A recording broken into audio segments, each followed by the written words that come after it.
All right, we have more changes unfolding over at the U.S. Federal Reserve. Changes that have the Fed's most underrated report dropping 2 days ago, their SLOOS report. This is like the creme de la creme of financial reports that these Fed members have been waiting for. In normal times, a boring report. Well, not right now. In this period of economic transition, in this tipping period that we're in, being at the end of their tightening cycle and on the verge of either a soft or a hard landing, all eyes were on this report. And it not only shed light on what the hell we saw happen in the labor market data last week, but B, it also delivered a definitive direction on what the Fed needs to do next and do fast.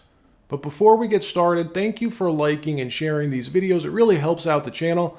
And consider subscribing so you don't miss these regular updates.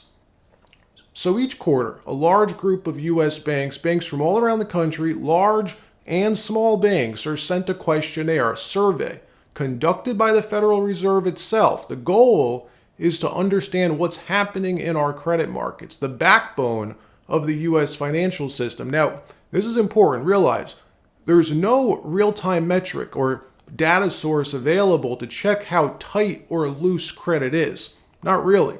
It's all at the mercy of the banks. Theoretically, you could have a small bank in Des Moines, Iowa that's writing loans willy-nilly, while another bank in Midtown New York that's tightened lending standards up the wazoo, lending to only the most credit-worthy of customers. But in real time, there's no way to know. Not even the Fed knows. Hence why they conduct this quarterly survey. If the banks have tightened too much, the Fed's forced to cut the overnight rate right away. Because realize, the U.S. economy runs on credit. Business runs on credit. Without it, without debt, the whole thing collapses. Businesses stop growing. They stop hiring. They stop ordering product. Capital expenditures fizzle out. It all comes down to credit, lending and borrowing. Are the banks writing new loans? Are they extending enough credit? Is it easy enough to obtain a loan? This report looks at it all. And look, I read this report every quarter. I usually make a video about it, like this one. But something immediately caught my attention this time, because in yesterday's report, or Tuesday's report, it was the first time in 2 years the bank's liquidity concerns were mentioned in the Fed summary notes, mentioned over and over and over again. This is coming from the banks, folks. And I quote, "A major net shares of banks cited a less favorable or more uncertain economic outlook, worsening of industry-specific problems, a reduced tolerance for risk, or changes in accounting standards as important reasons for tightening lending standards again." In addition, a significant net share of banks cited deterioration in their current or expected liquidity positions. Also, decreased liquidity overall in the secondary market for C&I loans. C&I loans are commercial and industrial loans. That's the category for corporate lending. If you didn't follow that, in layman terms, the banks are screwed. The game is over. They aren't liquid enough. They won't be liquid enough, they're saying, especially the small regional banks with all that toxic CRE debt on their books. And this wasn't one or two banks, folks. This was like the majority of them. So the Fed is now spooked. They're being pressured to do something drastic. Take a listen to Chicago Fed President Austin Goolsbee on Tuesday after this report dropped. He all but admits they screwed up. Watch. Let's bring in Chicago Fed President Austin Goolsbee. Austin, thanks for joining us this morning. Good to see you again, Steve. So, Austin, there's a perception out there that the economy is either in or close to a recession, and the Federal Reserve is about to embark perhaps on an emergency cut or a series of rate cuts that will slash the federal funds rate.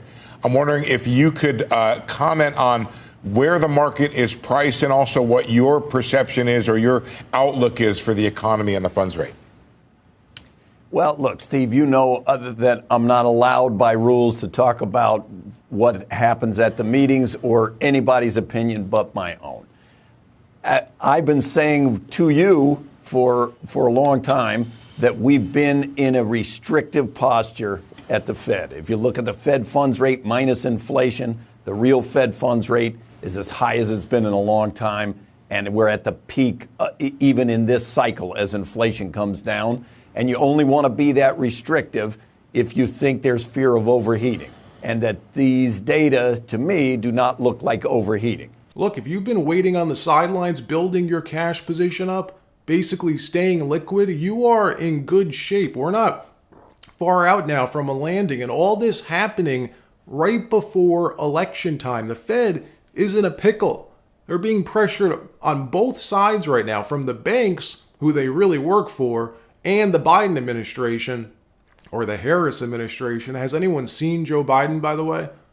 Being pressured to slash the Fed funds rate. Do it quickly, do it now, they're being told. This accompanied with unemployment greater than 4%, now at 4.3%, means they can't mess around with this. If the labor market breaks, there's no amount of cutting that can fix that, not quickly. That means the next Fed meeting in September starts an entirely new phase. The waiting period that we've been living with the last few years is over. And keep in mind, what we saw on Monday in the markets, that was nothing. Remember what it was like after '08, what markets are like during recession. I want to be liquid for that. When that eventually happens, that means staying in cash, money markets, and short-term treasury notes. I want to grab my 5% until the deals start surfacing. If you're not doing that, just be very careful. Maybe think about a hedging strategy, because it feels to me like most people you see on financial media don't remember, for whatever reason, what real recession feels like. And no, I'm not talking about what we saw a few years ago during COVID. I'm talking about real recession, what it was like after '08. Years of depressed markets, a constant slow grind down, and it can last for years. Now, is that going to happen? Are we going to see a hard landing? Well, I think it's likely, and so does our favorite Wall Street analyst, B of A's chief financial strategist, Michael Hartnett. Take a look at what he said in his Friday note. Quote, "Market zeitgeist. People underestimate how much lower rates may need to go to stimulate a weak economy no longer juiced by government spending." U.S. government spending, by the way, is now down 6%. But the biggest picture, he says, and this is important, this is why I love reading what this guy puts out. He wrote this before the jobs report last week. He wrote, July U.S. ISM weak 46.8. Only other period ISM was less than 50 for a long time without negative payroll was between September 84 to April 86. If July payrolls are greater than 200,000, consensus stays soft landing. But if jobs report comes in less than 125,000, consensus moves to hard landing and 10-year yield heads back to 3.5%. Well, that's exactly what happened. The jobs report came in less than 125K, only 114,000 jobs added in July. And what happened next? Market consensus shifted back to hard landing. S&P crashed, the NASDAQ crashed, the Dow fell 1,000 points, and the 10-year treasury yield plummeted. Like Hartnett said, heading back toward 3.5%. Look, all these ups and downs in the market, you got to look at the big picture, and here's what they're telling clients right now. Or this is what Michael Hartnett's telling clients, his clients. Sell the first rate cut, he says. Most people assume as soon as the Fed cuts rates, markets will rally. Well, not according to history, not really. In the short term, in a 3 to 6 month period after the first rate cut, going back 50, 60 years, after the first rate cut into a hard landing scenario specifically, the markets almost always take a dive. For example, these are the 7 times the Fed made its first rate cut into a hard landing, into a recession. Look to the right column. That's the S&P returns 3 months and 6 months after the Fed makes its first rate cut. September 1973. S&P falls 9.9% within 3 months. July 74. S&P falls 26.3% within 3 months. And again, 7.1%, 17.9%. You get the point. And by the way, if you want access to our system, become a member. Go to rjtalks.com. It's $12.99 a month, but you get access to all our tools, even Real Estate Insights, Snapforce Real Estate Insights, our dividend tracker, and more. I build these applications for all of us, for myself, but also for our members. So check it out.